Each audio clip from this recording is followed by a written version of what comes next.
G Sudhakaran സഹോദരനായ ഭുവനേശ്വരന്റെ രക്തസാക്ഷി കുടീരത്തിൽ പുഷ്പാർച്ചന നടത്തി.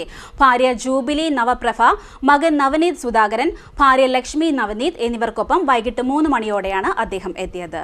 നിയുക്ത അമ്പലപ്പുഴ എംഎൽഎ ജി സുധാകരൻ സഹോദരനായ ജി ഭുവനേശ്വരന്റെ കരിമുളയ്ക്കലുള്ള രക്തസാക്ഷി കുടീരത്തിൽ പുഷ്പാർച്ചന നടത്തി. ഭാര്യ ജൂബിലി നവപ്രഭ, മകൻ നവനീത് സുധാകരൻ, ഭാര്യ ലക്ഷ്മി നവനീത് എന്നിവർക്കൊപ്പം വൈകിട്ട് 3 മണിയോടെയാണ് അദ്ദേഹം എത്തിയത്. യാതൊരു മുന്നറിയിപ്പുമില്ലാതെയായിരുന്നു അദ്ദേഹം എത്തിച്ചേർന്നത്. നൂറനാട് SHO ശ്യാം മുരളിയും മറ്റു പോലീസ് ഉദ്യോഗസ്ഥരും സ്ഥലത്തെത്തിയിരുന്നു.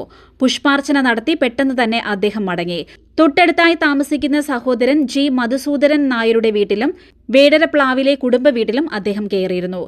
KP റോഡിനോട് ചേർന്ന് CPM ചുനക്കര തെക്ക് ലോക്കൽ കമ്മിറ്റി ഓഫീസിന് മുന്നിലാണ് ഭുവനേശ്വരന്റെ രക്തസാക്ഷി കുടീരം സ്ഥിതി ചെയ്യുന്നത്. ഈ സമയം പാർട്ടി ഓഫീസിൽ ആരും തന്നെ ഉണ്ടായിരുന്നില്ല. CDNet news, Kayamkulam.